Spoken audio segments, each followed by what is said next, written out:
Всім привіт! Сьогодні продовжуємо вирівнювати край, щоб можна було поставити натяжний потолок.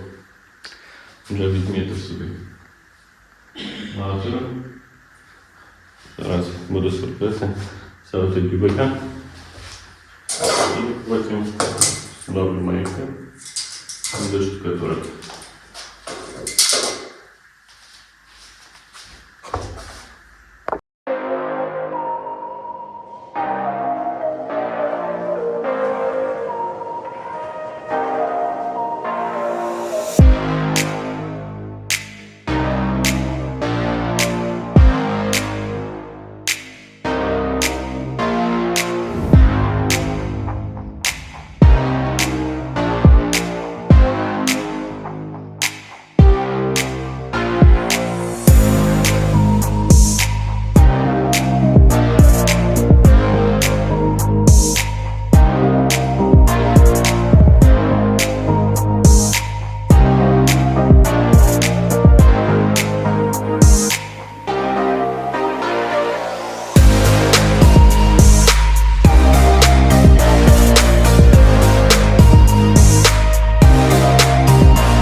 Ще заштукатурив, вирівняв